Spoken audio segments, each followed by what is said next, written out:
Morning सभी को, very good morning. मेरी आवाज आ रही? बताओ, मेरी वॉइस आ रही है आप सभी को? बोलिए। Good good morning sir. Yes sir, आ रही है। Good morning. शैलवी की आवाज नहीं आई? जुड़ी है लेकिन सो रही है। हेलो। हाँ, आपकी भी आवाज आ गई।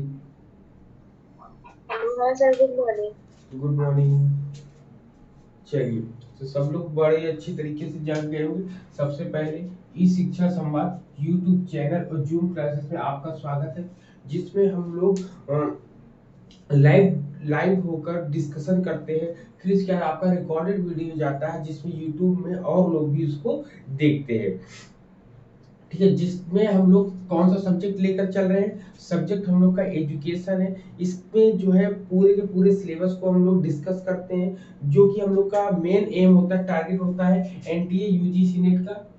ठीक है, नेट ऑब्लिक जेआरएफ का जो आपका सिलेबस होता है, उसको हम लोग यहाँ पर डिस्कस करते हैं, जो कि आज आज आपकी डेट है 28 अप्रैल है। इसमें हम लोगों ने यूनिट फर्स्ट, यूनिट सेकेंड और यूनिट फोर को कंप्लीट कर चुके हैं। आज हम लोग यूनिट थर्ड स्टार्ट करेंगे।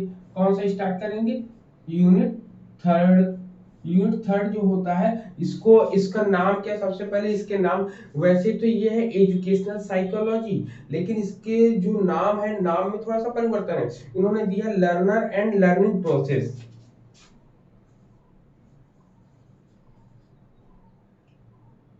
ठीक है, लर्नर है,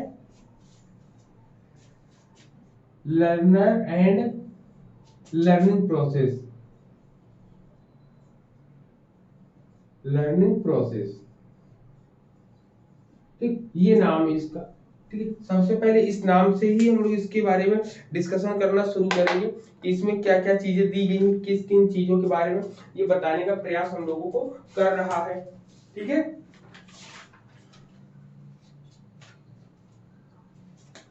क्या लिखेंगे? शिक्षार्थी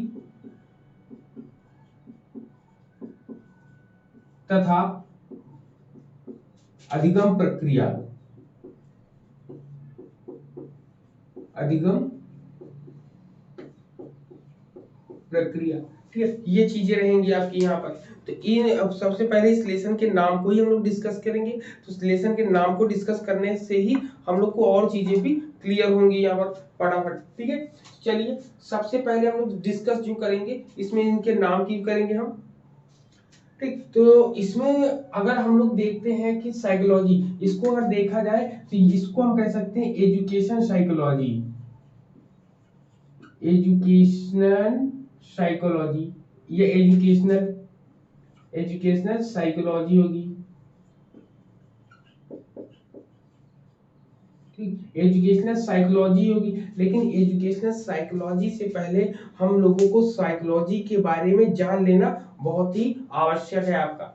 ठीक है, क्या करना है? एजुकेशन के बारे में जो है हम लोग तो जानते ही जानते हैं, लेकिन यहाँ पे एक अलग वर्ड आ रहा है। जैसे हम लोगों ने शिक्षा दर्शन पढ़ा था, तो शिक्षा तो जानते थे, दर्शन के बारे में हम लोग नहीं जानते, दर्शन के बारे में हम लोग डीप में पढ़ा था। उसी प्रकार अब हम लोग क्या करेंगे?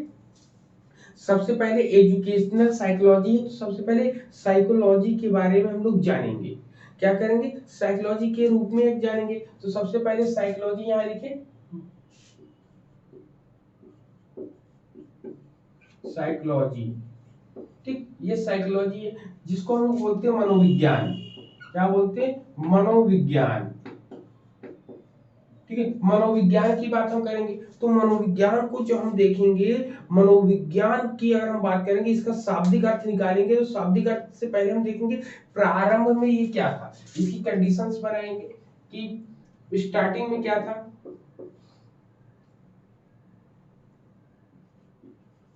ठीक है, प्रारंभ में ये क्या था? तो प्रारंभ मैं बता दूं, जो आज हम लोग टॉपिक डिस्कस कर रहे हैं, ये टॉपिक मुख्य रूप से आपका यूपी टेट, सी टेट और सुपर टेट, जितने भी आपके पेडागोजिकल से रिलेटेड जितने भी टॉपिक्स हैं उन सबको यहाँ पर कवर किया जाएगा। तो जो लोग यहाँ पर नेट के अकॉर्डिंग देखना चाहते हैं नेट के अकॉर्डिंग भी देखिए, जो साइकोलॉजी जिनका सब्जेक्ट है साइकोलॉजी के माध्यम से वो देख सकते हैं। साथ ही साथ जो इनका टेट, सुपर टेट और सी टेट जो होगा उनके लिए भी ये काफी यूजफुल होगा। ठीक है, उनके लिए भी ये काफी इंपॉर्टेंट यूनिट है जिसमें सभी जगह ये पूछा जाता है। तो सबसे पहले मनोविज्ञान की बात करेंगे तो स्टार्टिंग पॉइंट में मनोविज्ञान क्या था, तो यह एक दर्शन शास्त्र की एक शाखा था। ठीक है, दर्शन शास्त्र की एक शाखा थी। अगर देखा जाए कहेंगे कि ये कहेंगे psychology on its origin from philosophy, मतलब दर्शन शास्त्र की यह एक शाखा के रूप में थी। क्या थी? शाखा के रूप में थी मनोविज्ञान।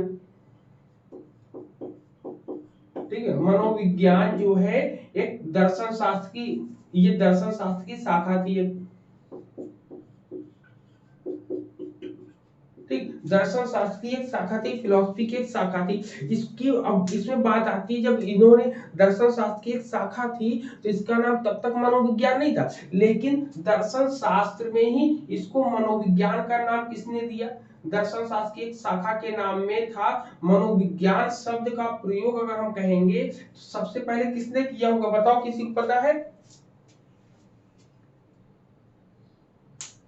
हेलो, हाँ, किसने किया था सबसे पहले मनोविज्ञान शब्द का प्रयोग? मैं अगर बताऊं आपको कि 1950 ईस्वी में इस शब्द का प्रयोग किया गया था, सबसे पहले मनोविज्ञान का प्रयोग।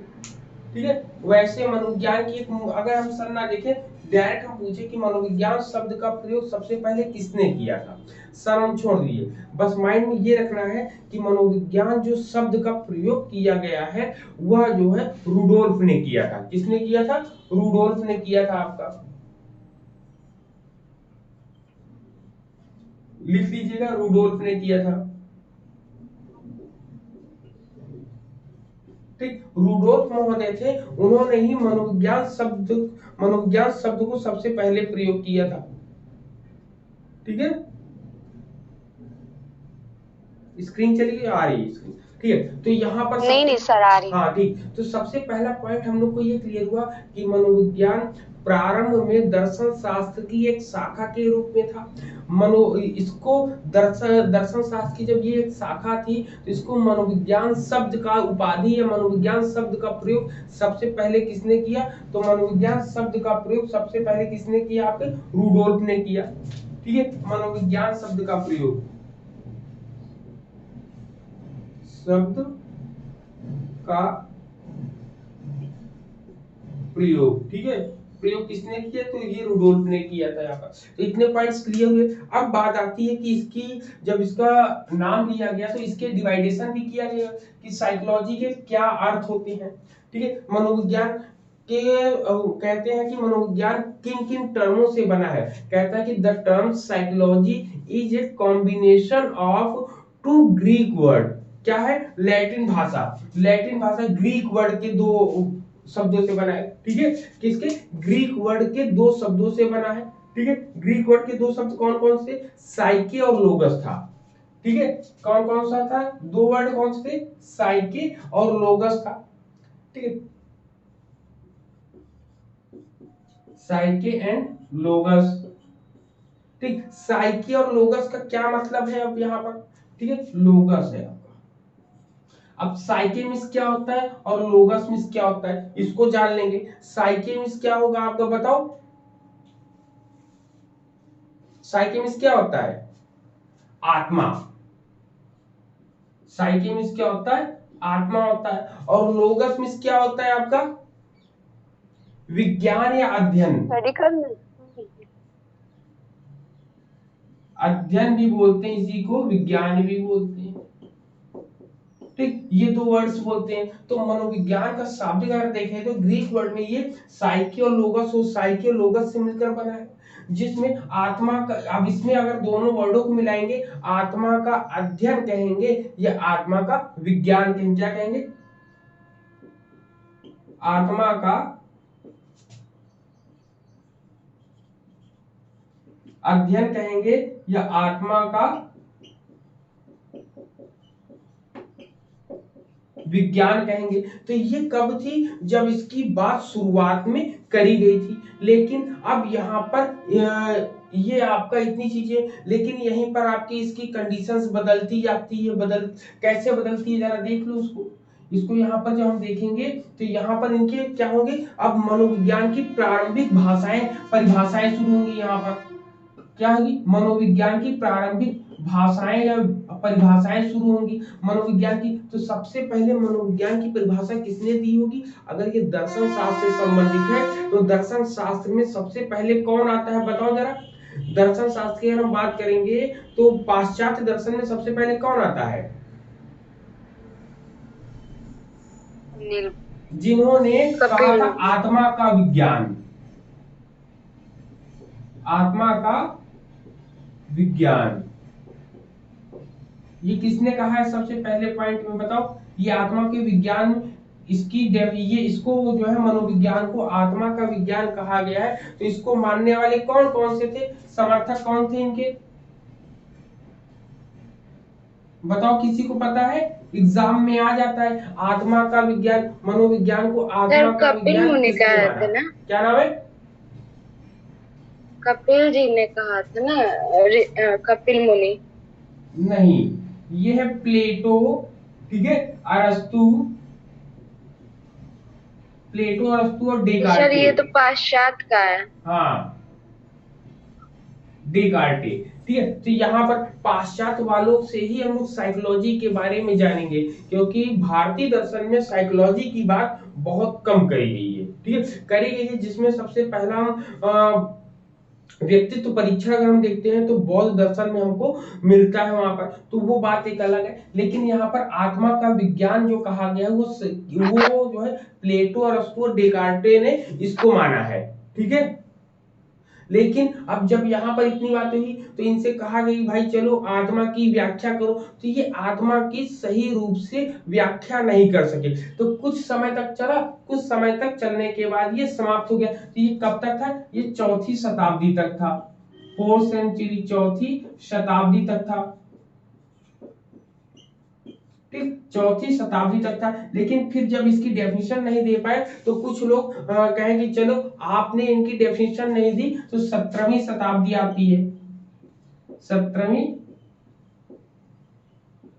शताब्दी जब आती है, 17th सेंचुरी जब आती है, तब क्या होता है, तब इसको कहा गया मन या मस्तिष्क का विज्ञान। क्या कहा गया, मन या मस्तिष्क का विज्ञान, ठीक है। इसको क्या कहा गया, मन या मस्तिष्क का विज्ञान कहा गया। अब इसको किसने किसने कहा होगा, इसके समर्थक में कौन आए हैं, सबसे पहले 17वीं शताब्दी में जब इनसे कहा गया कि भाई मनोविज्ञान आत्मा का विज्ञान है, तो इन्होंने कहा कि नहीं नहीं, पहले आप इसकी डेफिनेशन बताओ, इसको समझाओ, बताओ हमें, तब तो हम मानेंगे। तो उन्होंने कहा, तब यहाँ पे इन्होंने डेफिनेशन दी तो, लेकिन वो सही तरीके से स्पष्ट नहीं कर पाए। तो इन्होंने माना कि साइंस ऑफ माइंड, इन्होंने क्या माना, जैसे ये सॉल, इसको बोलेंगे सॉल ऑफ साइंस, क्या सॉल ऑफ साइंस, ठीक है, क्या बोलेंगे, इसको लिखेंगे साइंस ऑफ सॉल, ठीक है, इसको लिखेंगे साइंस ऑफ माइंड, ठीक, ये डेफिनेशन। तो साइंस ऑफ माइंड को मानने वाले कौन से थे, तो साइंस ऑफ माइंड को मानने वाले पोम्पोनॉजी थे। कौन थे, पोम्पोनॉजी,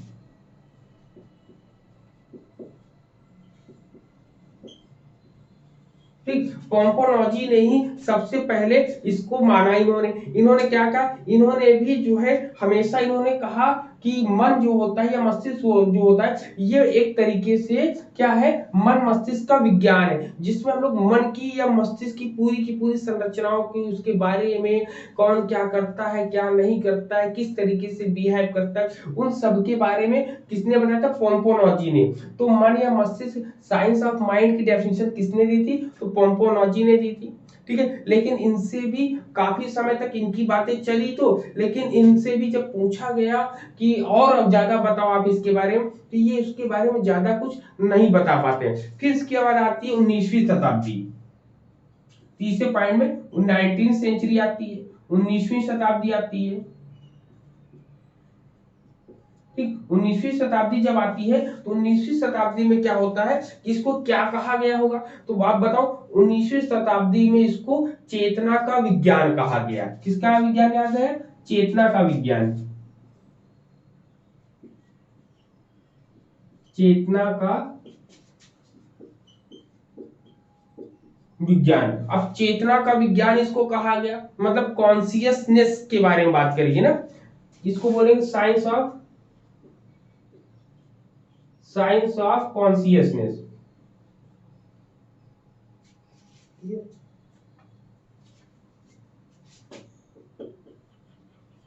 कॉन्सियसनेस, ठीक है, साइंस ऑफ कॉन्सियसनेस कहा गया। अब इसको 19वीं शताब्दी में, अब देखिए सबसे पहले हम पहली शताब्दी में अगर हम देखें, चौथी शताब्दी में तो आत्मा का विज्ञान साइंस ऑफ माइंड कहा गया, साइंस ऑफ सोल कहा गया। फिर 17वीं शताब्दी आती है जिसमें मन या मस्तिष्क का विज्ञान है, साइंस ऑफ माइंड कहा गया, जो पोम्पोनोजी ने कहा। अब 19वीं शताब्दी में इसको चेतना का विज्ञान मतलब साइंस ऑफ कॉन्सियसनेस कहा गया। तो इसको किसने कहा होगा, तो इसको मानने वाले विलियम वुंट है, विलियम जेम्स है। कौन है? विलियम वुंट है, विलियम जेम्स है, विलियम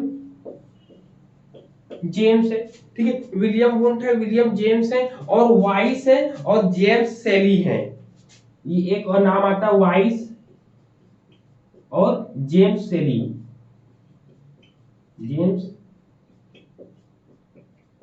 सेली, इसमें 4 लोगों का नाम आता है ना, इसमें 4 लोग, विलियम वुंट, विलियम जेम्स और वाइस का नाम आता है, जेम्स सेली का नाम आता है, ठीक है।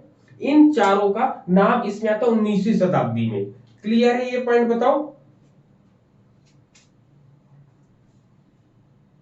हेलो जी सर। क्लियर है? अब यहीं पर ये कहते हैं, कह रहे कि at that time psychology was not a separate discipline. मतलब उस समय मनोविज्ञान एक अलग अनुशासन में तो नहीं था, इतनी चीजें चली तो, लेकिन जब 19वीं शताब्दी आई तो 19वीं शताब्दी में एक बहुत बड़ा बदलाव हुआ।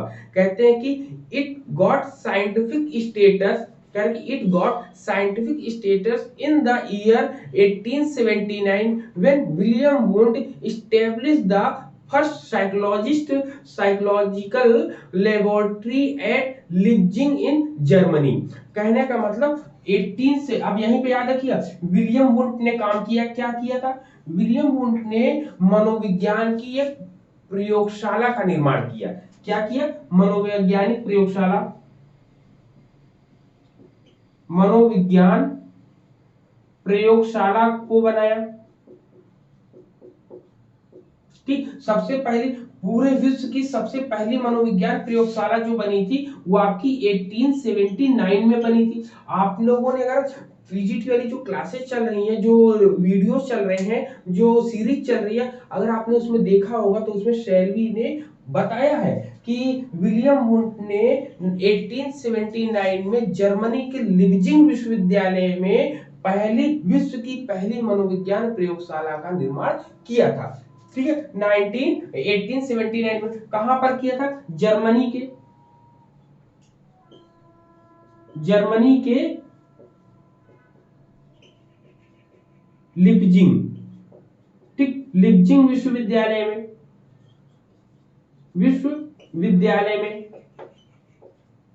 ठीक। लेकिन अब बताओ, एक क्वेश्चन ये है कि जर्मनी के जो लिप्जिग विश्वविद्यालय, इसका वर्तमान में नाम क्या है? इसका नाम चेंज होके क्या पड़ गया है, बताएगा कोई?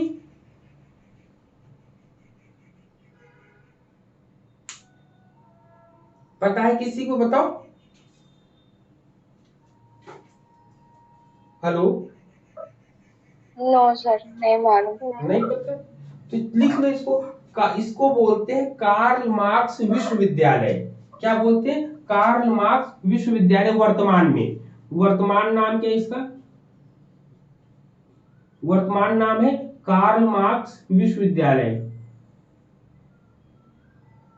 लिपजिंग है। हाँ,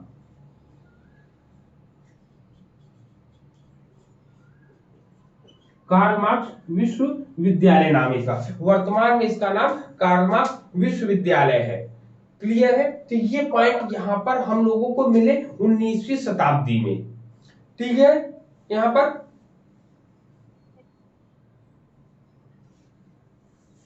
हाँ सर। हाँ सर।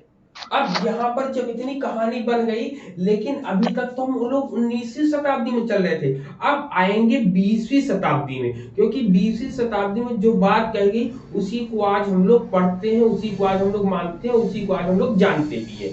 तो 20वीं शताब्दी में जब बात करेंगे तो 20वीं शताब्दी में काफी इंपॉर्टेंट सर सर ये प्रयोगशाला पूरी दुनिया की थी ना, मतलब विश्व में सबसे पहली प्रयोगशाला। तो पूरे विश्व की सब, और ये भी कह सकते हैं कि मनोविज्ञान को विज्ञान का दर्जा, मनोविज्ञान को विज्ञान का दर्जा किसने दिलाया? तो विलियम वुंट ने दिलाया। किस प्रकार दिलाया? ये प्रयोगशाला का निर्माण किया, इसी के आधार पे जो है तब जाके अगर कहें वास्तविक रूप में दर्शन से कब अलग हुआ है, तो वास्तविक रूप में दर्शन से यहां तक तो अलग नहीं हुआ, लेकिन 19वीं शताब्दी जब आई तो 19वीं शताब्दी में पूरी तरह से दर्शन से ये अलग होके एक अपना क्षेत्र इन्होंने बना लिया मनोविज्ञान ने। अभी तक तो यहाँ तक जो 17वीं शताब्दी तक जो चल रहा था वो दर्शन शास्त्र की शाखा के रूप में ही चल रहा था, दर्शन में उसकी बातें होती, लेकिन 1879 में वास्तविक रूप में जहां पर इसका बंटवारा होता है, ये अपने आप को अलग मान लेता है, तभी इसको विज्ञान का दर्जा दिया गया। मनोविज्ञान एक अलग, दर्शन शास्त्र एक अलग हो गया, दर्शन शास्त्र में विज्ञान की कोई शाखा नहीं है, विज्ञान को नहीं मानते हो, जबकि दर्शन शास्त्र से जब ये अलग हो गया तो मनोविज्ञान को विज्ञान का दर्जा विलियम वुंट ने दिलाया है आपका। क्लियर? इतने पॉइंट्स यहाँ पर आपको क्लियर होते हैं। फिर आती है हम लोग की बात 20वीं शताब्दी में। 19वीं शताब्दी में लोग बात करें, अब 20वीं शताब्दी में क्या बात करेंगे। ठीक, 20वीं शताब्दी में क्या माना गया होगा मनोविज्ञान को? तो 20वीं शताब्दी में कहा गया मनोविज्ञान व्यवहार व अनुभूति, व्यवहार का विज्ञान है। क्या है? व्यवहार का विज्ञान उन्होंने बोला, व्यवहार का विज्ञान है यहाँ पर। ठीक है, तो क्या बोलेंगे? Science of behaviour, science of behaviour. ठीक, साइंस ऑफ बिहेवियर। अब बात आई व्यवहार की, बात कर रहे हैं तो व्यवहार की बात किसने कही होगी? तो व्यवहारवाद के जनक कौन माने जाते हैं, बताओ जरा मुझे।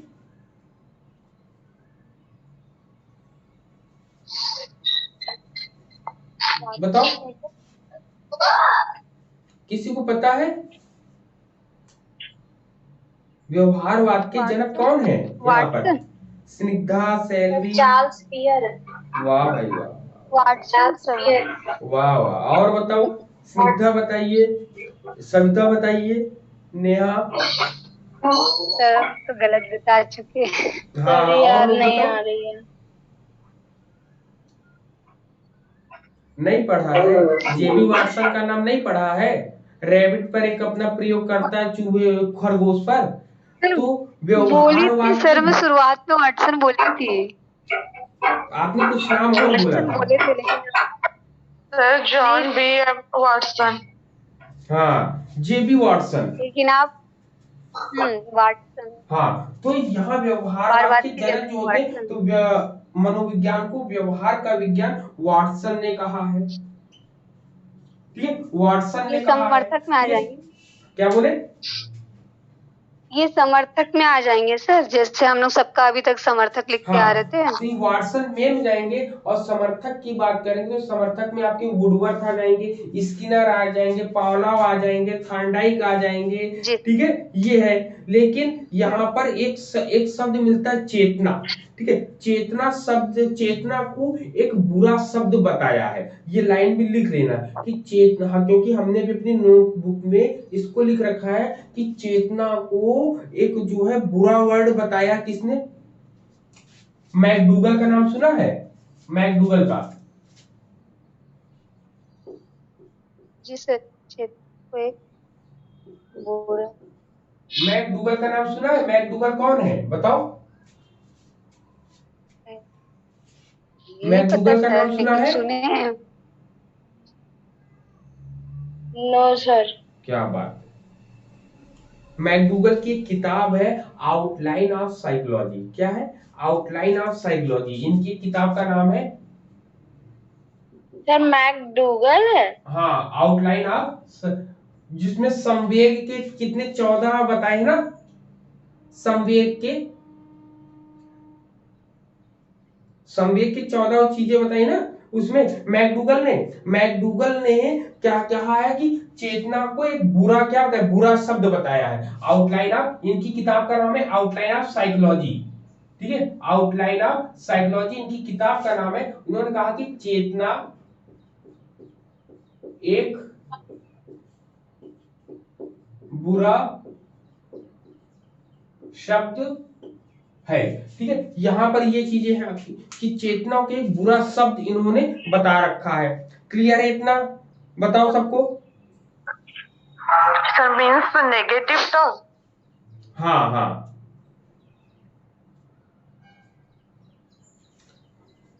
क्लियर हो गया? बताओ सबको, यहां पर इतनी इतनी पॉइंट्स क्लियर हुए? हाँ सर। ठीक है, जी सर। हाँ, तो अब यहाँ पर इतनी चीजें आपके माइंड में कंसेप्ट बैठ गया होगा कि साइकोलॉजी क्या होती है। इस वर्ड को सबसे पहले किसने यूज किया, तो एक बार रिकैप कर देते हैं कि मनोविज्ञान जो है प्रारंभ में दर्शन शास्त्र की एक शाखा के रूप में माना जाता था, जिसमें दर्शन शास्त्र में ही जो है मनोविज्ञान शब्द का प्रयोग जो है रुडोल्फ ने सबसे पहले किया था।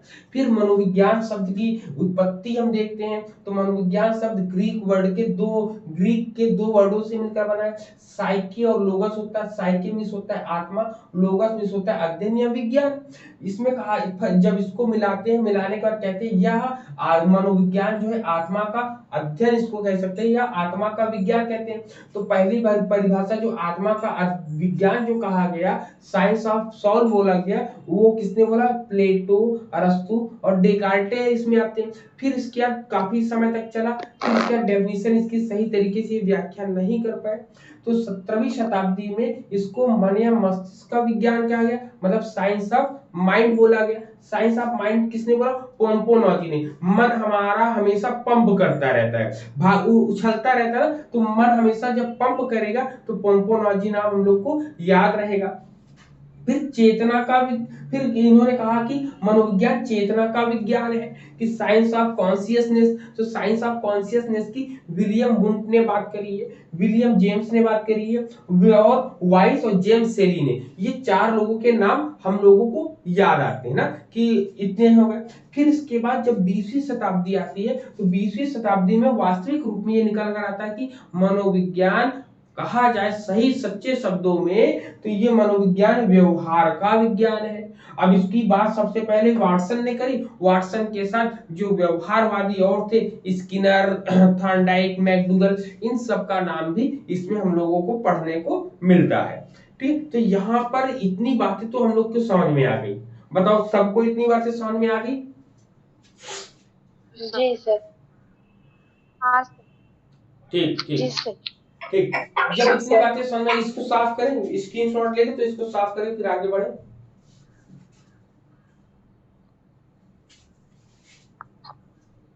ले लिया स्क्रीनशॉट? जी सर ले ली। ठीक, ओके।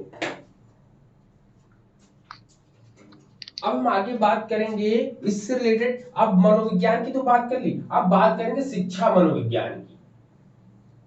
ठीक है, तो यहाँ पर जब शिक्षा मनोविज्ञान की बात करेंगे, तो शिक्षा मनोविज्ञान के प्रतिपादक कौन है?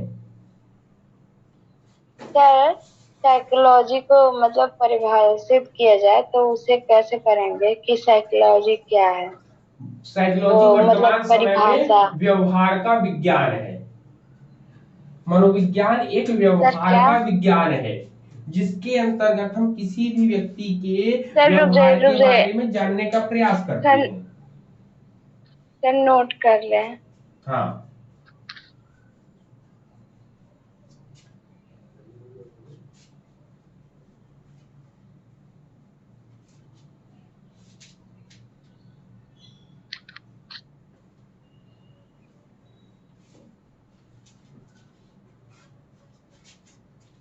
सर मनोविज्ञान एक व्यवहार का विज्ञान है।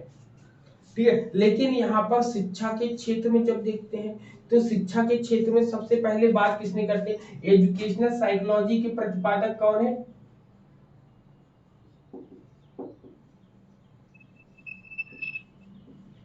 सर आप उसके आगे भी कुछ बोल रहे थे ना, मनोविज्ञान एक व्यवहार का विज्ञान है। विज्ञान है, बस यही बोला था मैंने, मनोविज्ञान व्यवहार का विज्ञान है। लेकिन यहीं पर अब जब कहा जाए कि शिक्षा के क्षेत्र में मनोविज्ञान को लाने का श्रेय किसको जाता है, तो किसको जाता है बताओ? फ्रांसिस गल्टन। और लोग बताओ? Stanley hall. किसी को पता है? नहीं सर। क्या बात करते हैं आप लोग, ऐसा करोगे? नहीं एडवर्ड थॉर्नडाइक। हाँ, एल्बर्ट थॉर्नडाइक का नाम आता है। लेकिन वहीं पर अगर आपसे क्वेश्चन पूछ जाए कि मनोविज्ञान का जनक किसको कहेंगे, तब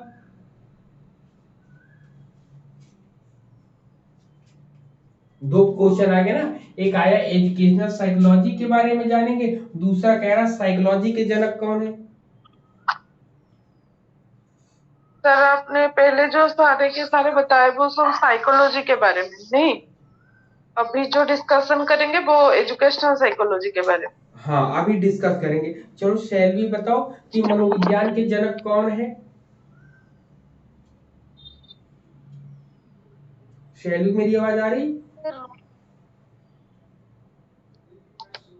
जो सबसे पहले प्रयोग किए वही तो जनक कराएंगे ना। हाँ, शैलवी भैया सो गई क्या? एक नींद ले ली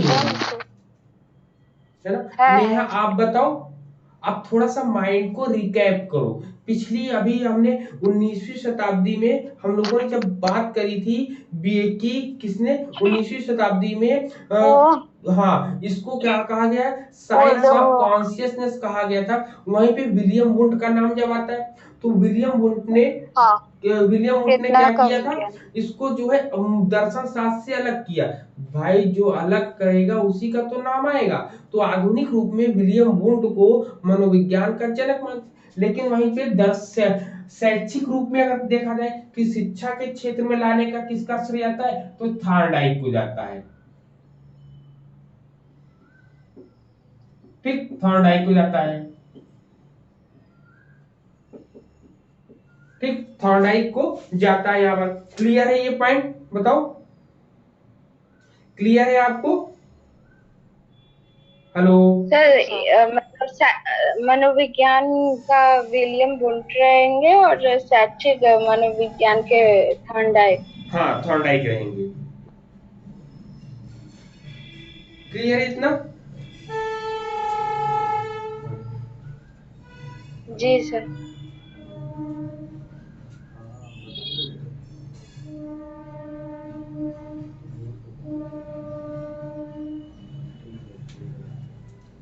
ठीक है, इतना हो गया। यहाँ पर इतनी चीजें आपको क्लियर हो गई। अब माइंड में अब मेकअप धीरे धीरे अब आपके अब हम लोग एजुकेशन की तरफ चलेंगे ना, कि एजुकेशन में शिक्षा का क्या महत्व है, शिक्षा के बारे में क्या चीजें बताएंगे। तो इसके कुछ की पॉइंट्स है, कुछ इसके अंदर प्रवेश करने से पहले इसके बारे में कुछ जानेंगे। तो इसमें कहता है understanding different activities of the individual, मतलब यह जो है व्यक्ति की विभिन्न गतिविधियों को समझने में सहायक होता है।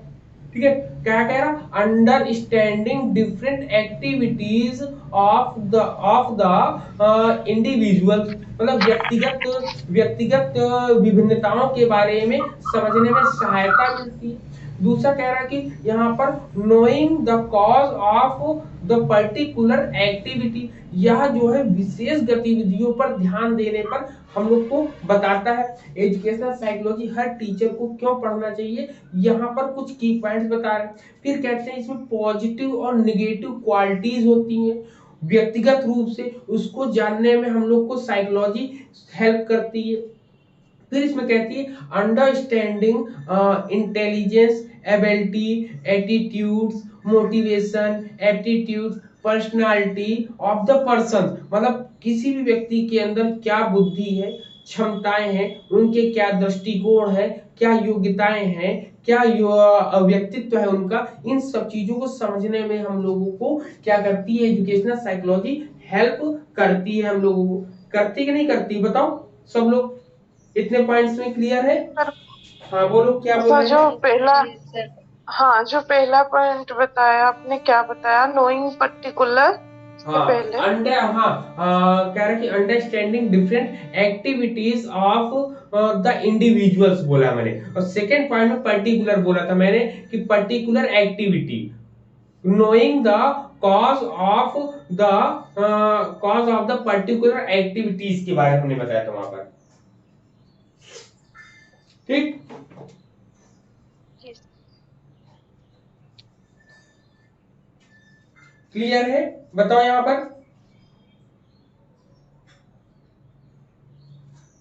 Hello, sir. क्लियर है इतनी चीजें? जी बताओ, सर। क्लियर है ना इतनी जी चीजें? सर। जब इतनी चीजें यहाँ पर क्लियर हो गई, इतने पॉइंट्स क्लियर हो गए शिक्षा मनोविज्ञान के बारे में, तो यहाँ पर सबसे पहले एक आपके पॉइंट आएगा ग्रोथ। क्या आएगा? ग्रोथ एंड डेवलपमेंट आएगा। अब आप इसमें एंटर करना शुरू कर देते हैं कि जब कभी कहीं पर कोई भी साइकोलॉजी या कोई भी मनोविज्ञान सर। पढ़ाएगा, चाहे शिक्षा मनोविज्ञान पढ़ाए चाहे मनोविज्ञान केवल पढ़ाए, तो ग्रोथ से ही स्टार्ट करेगा। ठीक है, ग्रोथ से। जी सर। सर इसका भी परिभाषा बता दीजिए, मतलब कि एजुकेशनल साइकोलॉजी क्या होती एजुकेशनल साइकोलॉजी की लिख लिखिए, शिक्षा है? मनोविज्ञान, मनोविज्ञान की वह शाखा है सर थोड़ा धीरे।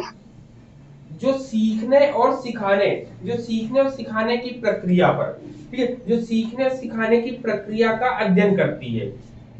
ठीक है, लिख लो, शिक्षा मनोविज्ञान, मनोविज्ञान की वह शाखा है जो सीखने और सिखाने की प्रक्रिया का अध्ययन करती है। इंग्लिश में अगर बोलेंगे, educational psychology is that branch of psychology which deals with teaching and learning. क्या लिखेंगे?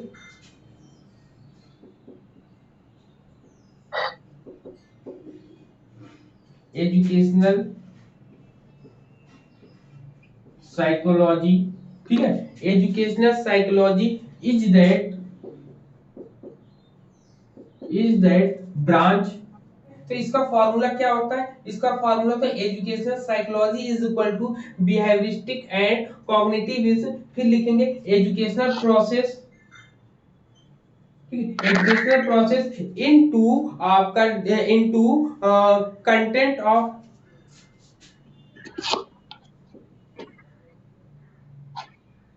कंटेंट ऑफ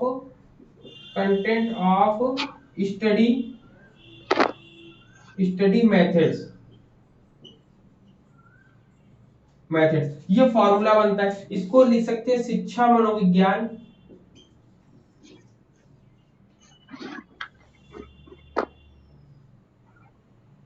शिक्षा शैक्षिक मनोविज्ञान,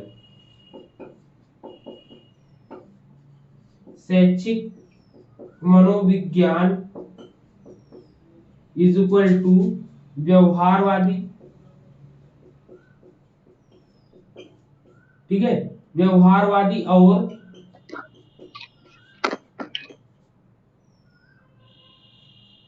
और संज्ञानवादी, ठीक है, इनटू आपका शैक्षिक प्रक्रिया, क्या डालेंगे? शैक्षिक प्रक्रिया, फिर गुणे आपका अध्ययन की विधि की विषय वस्तु,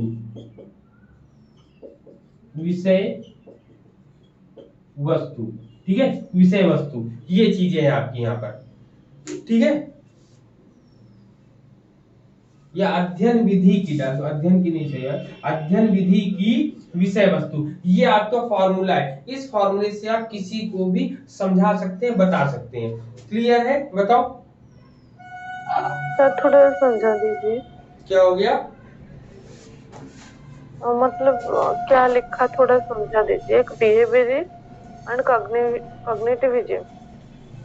क्या क्या बोल रहे हैं? हमको सुनाई नहीं दिया, समझ नहीं आया क्या बोला आपने। सर मैंने बोला कि ये जो बिहेवियरिस्ट एंड कॉग्निटिविज्म मतलब ये क्या educational process content of study method, मतलब उसके बाद एजुकेशनल प्रोसेस होगा, उस एजुकेशनल प्रोसेस में वो कंटेंट ऑफ स्टडी मेथड आएगा, यही बोलना चाहते हैं नहीं आप? नहीं नहीं ये नहीं, फॉर्मूला है आप एक तरीके से ना, इस फॉर्मूले के बेस पर ही पूरी पूरी एजुकेशनल साइकोलॉजी को हम लोग समझा सकते हैं, बता सकते हैं। ये शॉर्ट में फॉर्मूला है, ठीक है। इस फॉर्मूले के सर बेस ने पर ही हम कह सकते एजुकेशन हैं कि साइकोलॉजी को डिस्क्राइब किए हाँ, हैं। डिस्क्राइब किया कि साइकोलॉजी क्या है। तो आप बताएंगे जिसमें हम संज्ञान और व्यवहार दोनों को पढ़ते हैं, साथ में शैक्षिक प्रक्रियाओं को जोड़ते हैं। शैक्षिक प्रक्रियाओं को किस तरीके जोड़े हैं, उसमें हम कौन कौन से मेथड जोड़ेंगे स्टडी के लिए, उन सब चीजों। तो ये पूरा एक छोटे से फॉर्मूले में पूरी की पूरी एजुकेशनल साइकोलॉजी बताने का प्रयास किया गया है, ठीक है। क्लियर है? इतने पॉइंट बताओ। लिख लिया सब लोगों ने? साफ करें? हाँ सर। ठीक जी सर। ठीक ठीक ठीक। सर 1 मिनट रुक जाइएगा, नीचे वाला रह गया। हाँ, अच्छा लिखिए।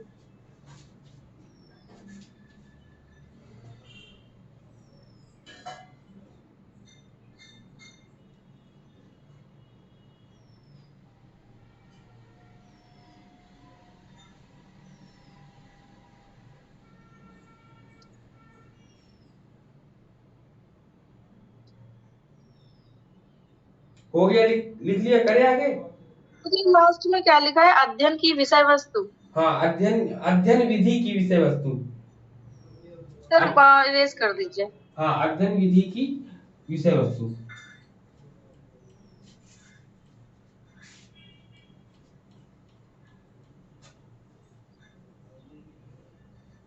ठीक है। ये पॉइंट्स हो गए। अब हम लोग बात करेंगे ग्रोथ की, कि ग्रोथ क्या होता है। ग्रोथ को हम लोग बोलते हैं वृद्धि, अभिवृद्धि। कहीं कहीं वृद्धि भी मिलेगा हिंदी में, और कहीं कहीं अभिवृद्धि भी मिलेगा कहीं ना कहीं पढ़ने को। तो सबसे पहले इसके पॉइंट्स को हम लोग डिस्कस करते हैं। किसको? फ्रैंक ने अभिवृद्धि को क्या कहा? सेलुलर।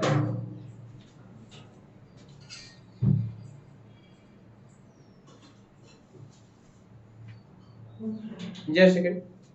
हाँ, तो सबसे पहले अभिवृद्धि, अभिवृद्धि की अगर हम बात करेंगे तो अभिवृद्धि को फ्रैंक ने क्या कहे? सेलुलर मल्टीप्लिकेशन, मल्टीप्लिकेशन बोला है,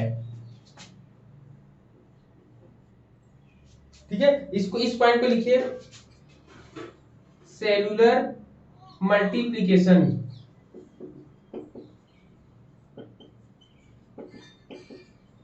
ठीक है। मल्टीप्लिकेशन बोला है किसको? ग्रोथ को। ग्रोथ को क्या बोला इन्होंने? Cellular multiplication. तो ये किसने बोला? फ्रैंक ने बोला है, फ्रैंक, ठीक है।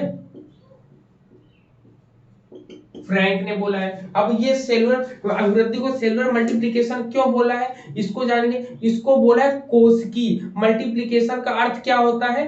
ये सेलुलर मल्टीप्लिकेशन का कोशिकीय वृद्धि, ठीक है।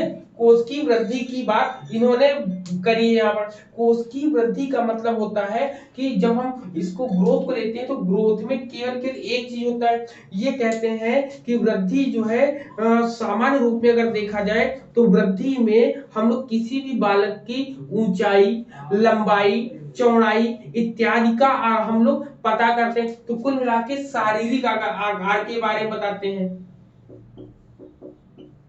शारीरिक वृद्धि होती है जो, ठीक है। फिजिकल ग्रोथ जो होता है उसी के बारे में इस ये बताने की बात करता है। कहता है कि growth refers to physical increase in some quantity quantity over time, ठीक है। तो ये किसकी बात करता है? ये क्वांटिटी की बात करता है, फिजिकल,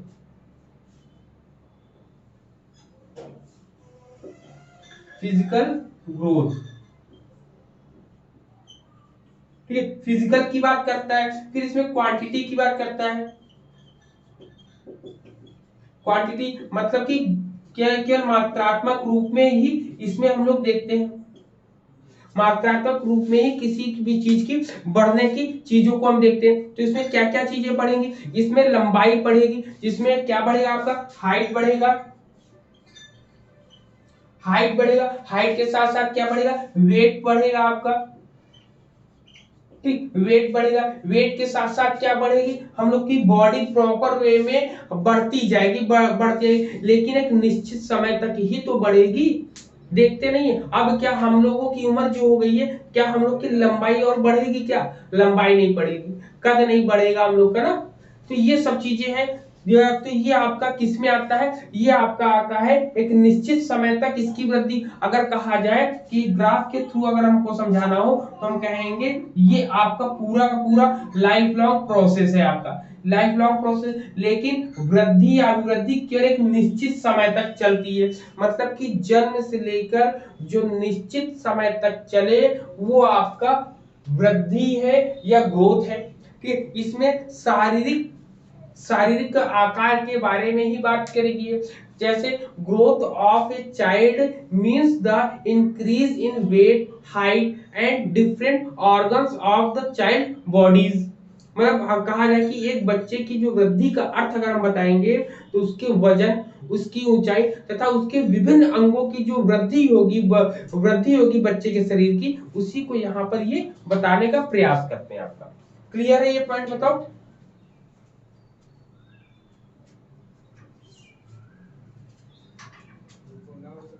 क्लियर है सर इसका एज भी दिया रहता है जो मतलब निश्चित समय रहता है।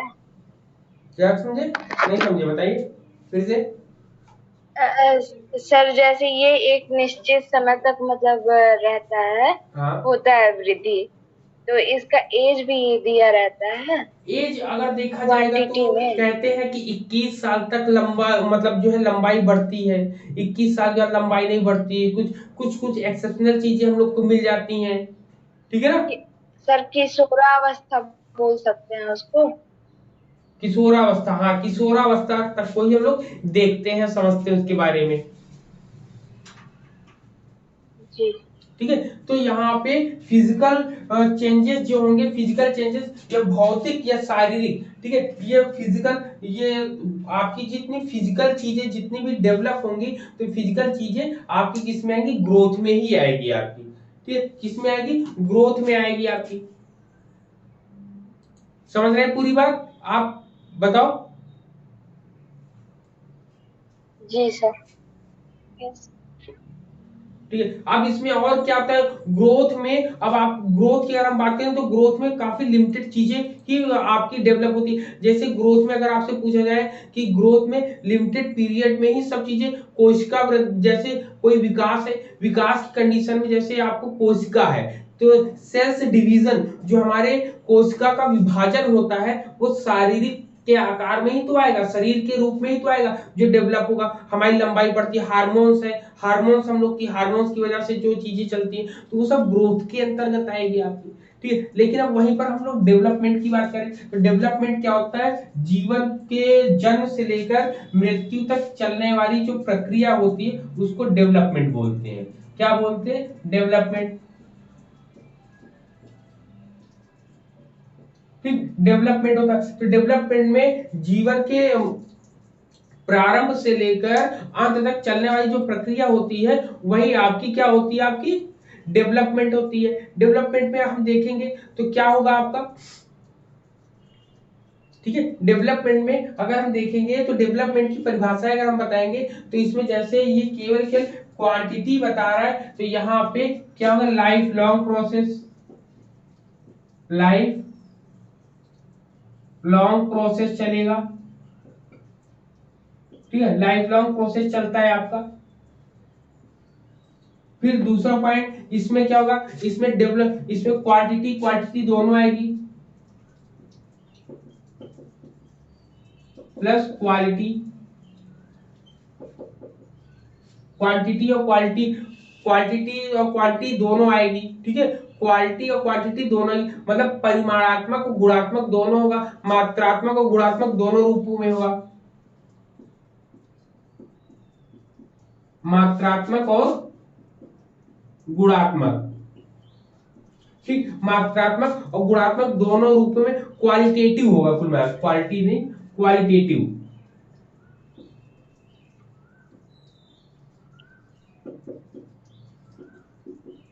ठीक, क्वालिटेटिव रूप में होगा, क्वांटिटेटिव रूप में होता है, क्वालिटेटिव रूप में होता है, ये होता है। इसके अंतर्गत हम लोग क्या क्या चीजें देखेंगे, हम लोग इसके अंतर्गत साइकोलॉजी फिजिकल भी, इसमें क्या क्या चीजें देख लेंगे। सबसे पहले देख लो फिजिकल देखेंगे, फिजिकल के साथ साथ और हम लोग क्या देखेंगे, इमोशनल देखेंगे। इमोशनल, फिजिकल को हम लोग क्या बोलते हैं, भौतिक या शारीरिक। फिर इमोशनल को भावात्मक, भावात्मक इसको शारीरिक भी बोल सकते हैं। ठीक, शारीरिक बोलो, इमोशनल हो गया। इमोशनल के साथ साथ इंटेलेक्चुअल, जो बौद्धिक संरचना होती है, इंटेलेक्चुअल चेंजेस होते हैं। ठीक है,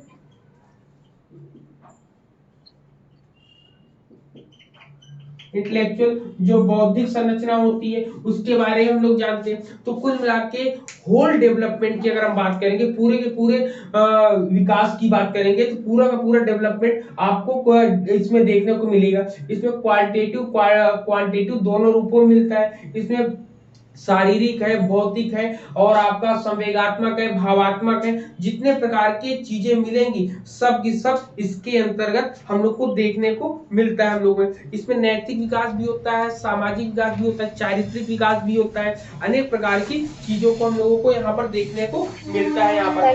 ठीक है सर, ये लास्ट आपने क्या लिखा है इनके, क्या लास्ट आई बोला एन, है, ये लास्ट, सर लास्ट आपने क्या लिखा है यहाँ इमोशनल के नीचे? इंटेलेक्चुअल, इंटेलेक्चुअल, इंटेलेक्चुअल जिसमें बौद्धिक संरचनाएं भी बदलती है। हमने बोला जैसे आपका मोरल मोरल डेवलपमेंट होगा, ठीक है, इथिकल डेवलपमेंट होगा, तो ये सब किस में आएगी, तो ये आपका पूरा का पूरा मोरल इथिकल जितनी भी चीजें सब इसी के अंतर्गत आनी ही आनी है आपकी।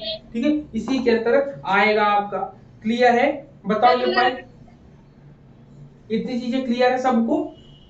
अब डेवलपमेंट की अगर और चीजें बात करें तो इसमें हम लोग ने इसकी क्वालिटीज या इसकी विशेषताओं के बारे में पढ़ेंगे। तो इसकी विशेषताओं में ये पूरी की पूरी मोटर पैटर्न के रूप में भी जाना जाएगा, और एडजस्टमेंट के रूप में भी इसको हम देखते हैं। इसमें हम लोग देख सकते हैं, टेम्परामेंट भी देखते हैं हम लोग कि कितनी परिपक्वता है, कितनी परिपक्वता नहीं। तो पूरा का पूरा होल एस्पेक्ट लेकर यहाँ पर आते हैं हम लोग यहाँ पर।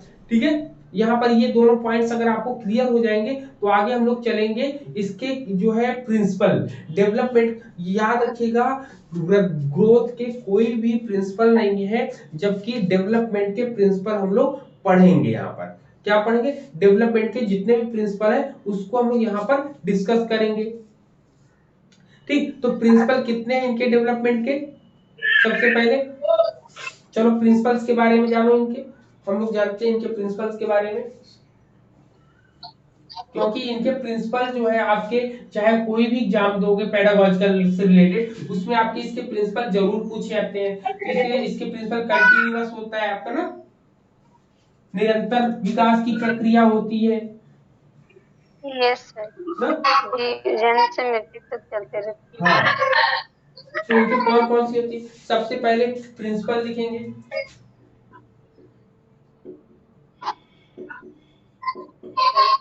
प्रिंसिपल्स ऑफ, ठीक है, प्रिंसिपल्स ऑफ डेवलपमेंट।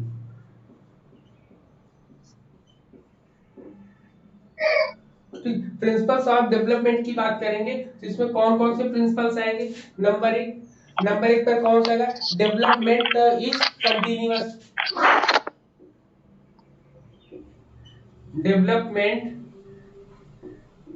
इज, ठीक है, डेवलपमेंट इज कंटिन्यूअस होगा,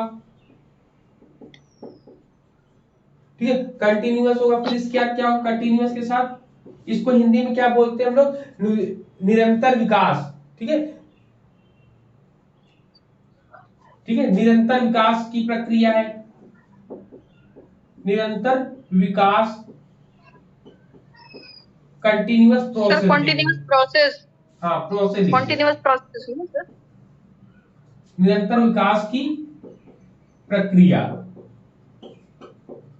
ठीक, फिर दूसरा पॉइंट क्या आएगा, दूसरे पॉइंट में बोलेंगे डेवलपमेंट इज ग्रेजुअल, क्रमिक विकास की, ग्रेजुअल होते ना,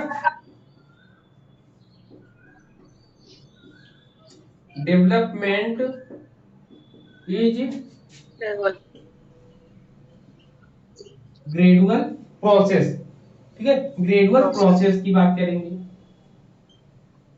तो इसको क्या बोलते हैं कि जो है क्रमिक विकास की प्रक्रिया है, ये क्रमिक रूप से, क्रमिक विकास की प्रक्रिया है आपकी। फिर इसके बाद तीसरे पॉइंट पे आएंगे। तीसरा इन्होंने क्या बताया, तीसरे में बताया कि यहाँ जो है सीक्वेंशियल होता है आपका, मतलब कि डेवलपमेंट ग्रेजुअल होता है, सीक्वेंशियल होता है। और इसमें कौन कौन से आते हैं बताओ।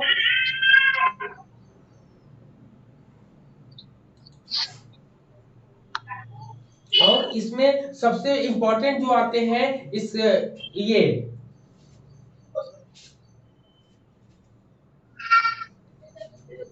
सेल्फ कॉर्डल्स होता है ना एक, ये आपका कि डेवलपमेंट इज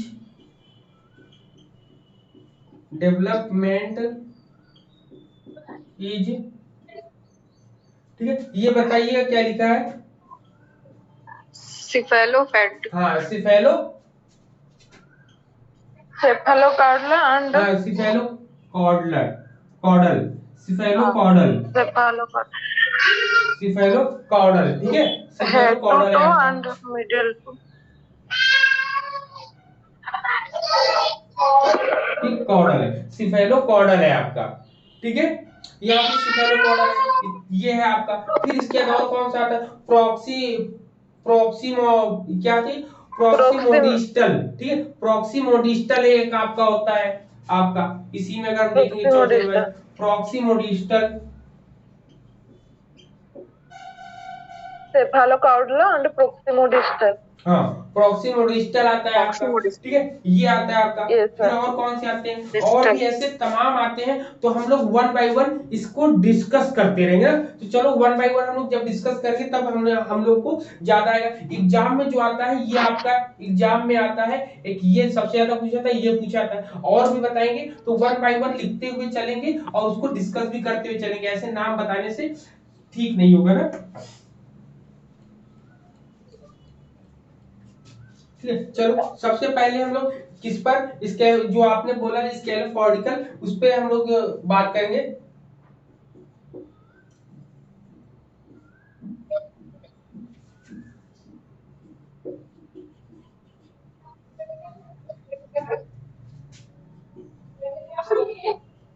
ठीक है, इस पर हम लोग डिस्कस करेंगे। सबसे पहले इसमें क्या होता है, इसमें याद रखना है कि इसमें सबसे पहले सिर का विकास होता है। किसका विकास होता है, सिर का विकास होगा। सिर के विकास के बाद फिर किसका विकास होगा, इसमें हाथों का विकास होगा।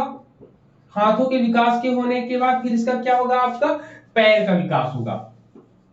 ठीक है, जिसमें गर्भावस्था में ही ये काम होता है। इसमें क्या होता है कि जब बालक, इसमें जो है कहते हैं कि इसमें ग्रोथ एंड डेवलपमेंट की बात करते हैं, तो इसमें कहता है कि सबसे पहले सिर से नीचे से ऊपर, नीचे की ओर आता है सिर से, मतलब सबसे पहले सर का विकास होगा, फिर हाँ पैर का विकास होगा, हाथ पैर का विकास होगा, फिर हाथ का विकास होगा। ठीक है, कैसे होगा, सबसे पहले सर का विकास होगा सिर के साथ साथ, फिर हाथ का विकास होगा, जो हाथ होगा, हाथ का पैर का विकास होगा, मतलब कि यहाँ सबसे सिर चलेगा, फिर हाथ होगा, फिर आपका पैर की बारे में आएगी आपकी। तो ये 3 पॉइंट आपको देखने को मिलता है सबसे पहले में। ठीक है, अरे इसको हिंदी में क्या बोलते हैं, मस्तिष्कोधमुखी है कुछ बोलते हैं। क्या खतरनाक नाम है इसका, इसलिए तो हिंदी में याद करते हैं। आप ना इसी को इंग्लिश में समझो, ये अच्छा रहेगा ज्यादा। नहीं ठीक है, वो भी इंग्लिश में ही याद समझो, रखो। लेकिन हिंदी में भी मस्तिष्कोधमुखी बोलते हैं कि मस्तक से स्टार्ट होता है, सर से स्टार्ट होता है। जब कोई आप किसी भी न्यू बॉर्न बेबी को देखेंगे, सबसे पहले वो अपनी आंखें खोलता है तो अपने माइंड को कंसंट्रेट करता है, अपने सर को स्टेबल करता है, फिर जाके वो अपने हाथों को स्टेबल करता है, फिर लास्ट में जाके वो चलना शुरू करता है। एक छोटी सी बालक के आप देखोगे, सबसे पहले क्या होता है, हेड को करेगा, आपको हेड होगा, हेड के बाद फिर क्या हो जाएगा आपका, आर्म हो जाएगा आपका। आर्म्स को आप पहले वो आप अपने कंट्रोल में करेगा, फिर आर्म को कंट्रोल करेगा, लेग को कंट्रोल करेगा, लेग्स को। तो ये कंट्रोलिंग की बात बताई जा रही कि जब कोई न्यू बॉर्न बेबी होता है तो कैसे कंट्रोल करता है। सबसे पहले सिर को कंट्रोल करेगा, हेड को, फिर आर्म्स को, फिर लेग्स को कंट्रोल करेगा। ये कंट्रोलिंग के बारे में बताता है आपका। क्लियर है ये पॉइंट? जी सर। ठीक, तो यहाँ पर ये पहला पॉइंट क्लियर हुआ। क्वेश्चन यही आता है एग्जाम में, जब कभी किसी भी बालक का विकास जो है सिर से प्रारंभ होकर पैर की तरफ जाता है, पांव की तरफ जाता है, तो कौन सा होता है, तो मस्तकोन्मुखी होता है इसके। ठीक है, सेंटर से आउटर होगा। सेंटर से आउटर, नहीं, सेंटर से ये आउटर नहीं हुआ, सेंटर से आउटर वाला तो दूसरा है। प्रोक्सिमोडिस्टल होगा, सेंटर से आउटर। हाँ, हाँ, सेंटर ये से हेड टू टो हाँ। होगा। हेड टू टोन होगा। हाँ, ये इजी एक वो लिख लेते हैं। क्या होगा, क्या? वही जो सर बोले ना, सर से पैर। Head to to. सेंटर से भी मैंने होता है, सेंटर वाला भी बात करेंगे ना हम लोग। इतनी चीजें क्लियर होगी, बताओ। ये जो सर बताए हैं। हाँ सर। चल, तो ठीक है, तो यहां तक अभी हमने पहला बताया था। अब इसके बाद जो है अब कल की डेट में इसके रिलेटेड इसके जितने प्रिंसिपल्स हैं सब प्रिंसिपल को एक साथ लेकर आएंगे ना। तो सब प्रिंसिपल को जब एक साथ, क्योंकि अभी थोड़ा सा पढ़ाएंगे कुछ छूट जाएगा, तो क्या करें कल की डेट में पूरे के पूरे प्रिंसिपल्स को एक साथ लेकर चलेंगे, तो पूरा वहां पर समराइज हो जाएगा और उसमें कंपेयर भी करके हम लोग पढ़ लेंगे, जिसमें हम लोग को कोई भी कंफ्यूजन नहीं होगा वहां पर। क्लियर है पॉइंट यहाँ पर? क्योंकि 7 इसके आपको प्रिंसिपल 7 या 8 जितने भी होते हैं सबके सब हम लोग यहाँ पर पढ़कर इसको देखेंगे यहाँ पर। क्लियर है? जी कोई जो है सेंटर से होता है, कोई पैर से होता है, कोई हाथ से होता है प्रॉक्सिडोस्मियल में, जिसमें सबसे पहले हाथों को, पहले बाजू को, फिर हाथ को, जिसमें सबसे पहले आर्म, फिर हैंड, फिर फिंगर। तो ये वाला भी होगा प्रॉक्सिडोमोस्टियल वाला जो है आपका। तो ऐसी चीजों को जो हम पढ़ेंगे तो हमारी चीज 1 by 1 पॉइंट क्लियर हो जाए, तो उसको ऐसे बनाते हुए चलेंगे तो वो हमारा इजी वे में हम लोग याद कर सकते हैं उसको। ठीक है, कम समय में। ठीक है, तो चलिए आज से साइकोलॉजी का स्टार्ट हो गया, और शाम को जो है आपको 5, 5:30 या 6 बजे आपको क्वेश्चन पेपर लगेंगे, और और जो रात को 8:30 या 9 बजे जो क्लास होगी उसमें लोग रिसर्च डिस्कस करेंगे। क्लियर? जी, उसमें लोग रिसर्च डिस्कस करेंगे। तब तक के लिए आप लोग भी स्टडी करते रहिए। ठीक है, अच्छे से तैयारी करो, और यहाँ पर समय कम है, तैयारी अच्छे से करिए, बेहतर करिए, और क्वेश्चन पेपर को भी लगाइए, हम लगाएंगे, और नोट्स अपने आप तैयार रखिए। जो चीजें पढ़ चुके हैं उन चीजों को भूलिए नहीं। रिपीटेशन, रिवीजन बहुत जरूरी है। जितना आप और हम रिवीजन करेंगे वो बहुत जरूरी है। रिवीजन के लिए मैं आपको बता दूं, जो शैली आपका जो सीरीज चला रही पीजीटी वाले, वो भी हम लोग के एग्जाम के पॉइंट ऑफ व्यू से बहुत इंपॉर्टेंट है। उसको 1 लाइनर जो क्वेश्चन होते हैं वो कहीं ना कहीं हम लोग के माइंड में अगर बैठ जाएंगे तो हम लोग बहुत अच्छे तरीके से उस नेट के एग्जाम को बहुत अच्छे तरीके से हैंडल कर सकेंगे। मतलब कहने का हेल्पफुल है, आपके सिलेबस के अकॉर्डिंग भी है। क्लियर है? जी सर। सर ये सारे वीडियो वो प्लेलिस्ट बना के डालते रहिएगा, क्योंकि उस दिन आप एक हम बार जाके ढूंढ रहे थे यूट्यूब, ना, तो आप जो है प्लेलिस्ट यूट्यूब में जाइए, प्लेलिस्ट सर चेक वहीं से करिए, देखते हैं। उसमें लिखा हुआ है। ठीक है, ये लिखा सर है ई वो शिक्षा, नहीं, उसमें उसमें लिखा है, कई उसमें वीडियो देखो इधर उधर प्लेलिस्ट का नाम बता दे, लिखा है ई शिक्षा संवाद सीरीज पीजीटी लिखा है उसमें। ठीक है, पीजीटी सीरीज, जो सीरीज पीजीटी सर लिखी वो है नहीं, उसको करिए। बाकी पीजीटी सब का के नहीं सब कह मिल रहे रहे हैं। हैं ना। मैं आपको बता रहा हूँ कंप्लीट कोर्स में आपको एजुकेशन का पूरा सिलेबस मिलेगा, पूरा का पूरा वीडियो मिलेगा। फर्स्ट पेपर के लिए प्लेलिस्ट अलग बनाई है, क्वेश्चन पेपर के लिए प्लेलिस्ट अलग बनाए, सबकी प्लेलिस्ट अलग अलग बनी है। ठीक है सर उसमें कुछ वीडियो नहीं मिल रहा था, तो फिर जब हम यहाँ से व्हाट्सएप लिंक से जाके देखा तब मुझे मिला। कब की बात है ये? लगभग 4-5 दिन पहले। हाँ, तो 4-5 दिन पहले हम खुद ही फ्री हुए थे। फ्री होने के बाद तभी तो डालेंगे ना। अब सब जगह सब अपनी जगह व्यवस्थित हो गई है ना, जिसको जहां जाना था उसको वहां भेज दिया गया है। ठीक है, अब जाके आप देखोगे, अब जाके आपको सब चीजें मिल जाएंगी। क्लियर है? जी सर। चलिए, ठीक है ठीक है, तो जी चलिए, sir. Have a nice day सभी को, अच्छे से तैयारी हैव करो, अ पढ़ो नाइस अपना। डे। ठीक है, नाइस डे। चलिए ठीक, ओके, थैंक यू, जय हिंद सभी को।